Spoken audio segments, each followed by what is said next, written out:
जय श्री राधे कृष्णा। उत्कृष्ट प्रेम भक्ति चैनल में आप सभी का स्वागत है। आज करवा चौथ का व्रत है।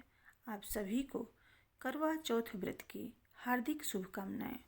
करवा चौथ का व्रत अखंड सौभाग्य की प्राप्ति के लिए किया जाता है। करवा चौथ के व्रत में गणेश जी, भगवान शंकर, माता पार्वती, कार्तिकेय जी और करवा माता की पूजा की जाती है तथा करवा चौथ की कहानी सुनकर चंद्रोदय में चंद्रदेव को अर्घ्य देकर व्रत खोला जाता है। करवा चौथ व्रत कथा का महात्म्य सबसे पहले भगवान शिव ने माता पार्वती जी से कहा था। इसके बाद द्वापर युग में भगवान श्री कृष्ण ने करवा चौथ व्रत का महात्म्य द्रौपदी को सुनाया था। महाभारत का युद्ध आरंभ होने से पहले अर्जुन जब नीलगिरी पर्वत पर तपस्या करने के लिए गए थे तो काफ़ी समय तक वापस नहीं लौटे। इस बात से द्रौपदी बहुत चिंतित हुई। तब द्रौपदी अपने सखा और पांडवों के शुभ चिंतक भगवान श्री कृष्ण के पास गई। भगवान श्री कृष्ण ने द्रौपदी को करवा चौथ का व्रत करने की सलाह दी और द्रौपदी को करवा चौथ व्रत के महात्म्य को सुनाया। करवा चौथ के पहले गणेश जी की पूजा करके गणेश जी की कथा सुनी जाती है। इसके बाद करवा माता की। तो आइए सुनते हैं गणेश जी और करवा माता की करवा चौथ व्रत की पौराणिक कहानी को। किसी गांव में एक बुढ़िया थी। वह बहुत ही गरीब और दृष्टिहीन थी। उसके एक बेटा और बहू थे। वह बुढ़िया माई सदैव गणेश जी की पूजा किया करती थी। एक दिन गणेश जी उसकी पूजा से प्रसन्न होकर बुढ़िया माई को दर्शन दिए और बुढ़िया माई से बोले, बुढ़िया माँ, तू जो चाहे सो मुझसे मांग ले। बुढ़िया माई बोली, हे गणेश जी, मुझे तो मांगना नहीं आता, कैसे और क्या मांगूं? तब गणेश जी बोले, बुढ़िया माँ, तू जाकर अपने बहू बेटे से पूछकर जो कुछ मन में आए मुझसे मांग ले। तब बुढ़िया ने अपने बेटे से कहा, गणेश जी कहते हैं तू कुछ मांग ले, बता मैं क्या मांगूं? पुत्र ने कहा, माँ तू धन मांग ले। बहू से पूछा तो बहू ने कहा, नाती मांग ले। तब बुढ़िया ने सोचा कि ये तो अपने अपने मतलब की बातें कह रहे हैं। अंत में उस बुढ़िया ने पड़ोसिन से पूछा तो उसने कहा, बुढ़िया तू तो थोड़े दिन जिएगी, क्यों तू धन मांगे और क्यों नाती मांगे? तू तो अपनी आँखों की रोशनी मांग ले, जिससे तेरी जिंदगी आराम से कट जाएगी। दूसरे दिन गणेश जी फिर बुढ़िया माई से बोले कि बुढ़िया माँ मांग। तब बुढ़िया माँ बोली, हे गणेश जी, यदि आप मुझ पर प्रसन्न हैं तो मुझे 9 करोड़ की माया दें, निरोगी काया दें, अमर सुहाग दें, आँखों की रोशनी दें, नाती दें, पोता दें और सब परिवार को सुख दें और अंत में मोक्ष दें। यह सुनकर गणेश जी बोले, बुढ़िया माँ, तूने तो मुझे ठग लिया। फिर भी जो कुछ तूने मुझसे मांगा है तुम्हारे वचन के अनुसार सब कुछ मिलेगा। यह कहकर गणेश जी अंतर्ध्यान हो गए। उधर बुढ़िया माँ ने जो कुछ मांगा था उसे सब कुछ मिल गया। हे गणेश जी महाराज, जैसे आपने उस बुढ़िया माँ को सब कुछ दिया वैसे ही सबको देना। बहुत समय पहले की बात है।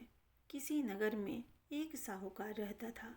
उसके 7 बेटे और एक बेटी करवा थी।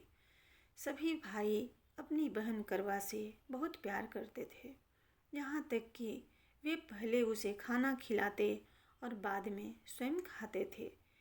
एक बार उसकी बहन करवा ससुराल से मायके आई हुई थी।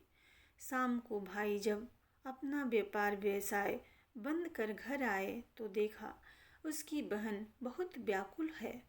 तब सभी भाई खाना खाने बैठे और अपनी बहन से भी खाना खाने का आग्रह करने लगे, लेकिन उसकी बहन ने बताया कि आज उसका करवा चौथ का निर्जला व्रत है और वह खाना चंद्रमा को देखकर अर्घ्य देकर ही खा सकती है।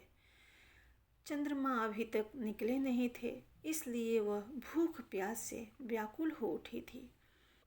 करवा के छोटे भाई को अपनी बहन की हालत देखी नहीं गई और वह दूर पीपल के पेड़ पर एक दीपक जलाकर चलने की ओट में रख दिया। दूर से देखने पर वह ऐसा प्रतीत होता था कि जैसे चतुर्थी का चांद उदित हुआ हो। इसके बाद उसके भाई ने अपनी बहन को बताया कि चांद निकल आया है, तुम उसे अर्घ्य देकर खाना खा लो। बहन करवा खुशी के मारे सीढ़ियों पर चढ़कर चांद को देखने गई। उसे अर्घ्य देकर खाना खाने बैठ गई। वह पहला टुकड़ा मुंह में डाली ही थी कि उसे छींक आ गई। दूसरा टुकड़ा डालते ही उसमें बाल निकल आया और जैसे ही तीसरा टुकड़ा उसने मुंह में डालने की कोशिश की, उसके पति के मृत्यु का समाचार उसे मिला। वह बहुत दुखित हुई। इसके बाद करवा की भाभी उसे सच्चाई से अवगत कराई कि उसके साथ ऐसा क्यों हुआ। करवा चौथ का व्रत गलत तरीके से टूटने के कारण देवता उससे नाराज हो गए और उन्होंने ऐसा किया है। सच्चाई जानने के बाद करवा ने निश्चय किया कि वह अपने पति का अंतिम संस्कार नहीं होने देगी और अपने सतीत्व से उन्हें पुनर्जीवन दिलाकर रहेगी। वह पूरे 1 साल तक अपने पति के शव के पास बैठी रही, उसकी देखभाल करती रही। उसके ऊपर उगने वाली सुई नुमा घास को वह एकत्रित करती जाती थी। 1 साल बाद फिर करवा चौथ का दिन आया। उसकी सभी भाभियाँ करवा चौथ का व्रत रखी। जब भाभियाँ उससे आशीर्वाद लेने आई तो वह प्रत्येक भाभी से यम सुई ले लो, पिए सुई दे दो, मुझे भी अपनी जैसी सुहागिन बना दो, ऐसा आग्रह करती। लेकिन हर बार भाभी उसे अगली भाभी से आग्रह करने का कहकर चली जाती। इस प्रकार जब 6ठे नंबर की भाभी आई तो करवा ने उससे भी यही बात दोहराई। यह भाभी उसे बताई कि सबसे छोटे भाई की वजह से उसका व्रत टूटा था, अतः उसकी पत्नी में ही शक्ति है कि वह तुम्हारे पति को दोबारा जीवित कर सकती है। इसलिए जब वह आए तो तुम उसे जोर से पकड़ लेना और जब तक वह तुम्हारे पति को जिंदा न कर दे उसे नहीं छोड़ना। ऐसा कहकर 6ठे नंबर की भाभी चली गई। अंत में सबसे छोटी भाभी आई। करवा उनसे भी सुहागन बनने का आग्रह करने लगी, लेकिन वह टाल मटोल करने लगी। इसे देख करवा उस भाभी को जोर से पकड़ ली और अपने सुहाग को जिंदा करने के लिए कहने लगी। भाभी उससे छुड़ाने के लिए नोचती खसुड़ती, लेकिन करवा अपनी भाभी को नहीं छोड़ी। अंत में उसकी तपस्या को देख भाभी पसीज गई और अपनी छोटी उंगली को चीरकर उसमें से अमृत उसके पति के मुंह में डाल दी। करवा का पति तुरंत श्री गणेश कहता हुआ उठ बैठा। इस प्रकार भगवान की कृपा से उसकी छोटी भाभी के माध्यम से करवा को अपना सुहाग वापस मिल गया।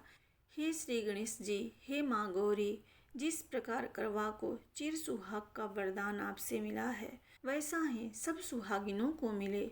बोलिए करवा माता की जय, गणेश जी की जय।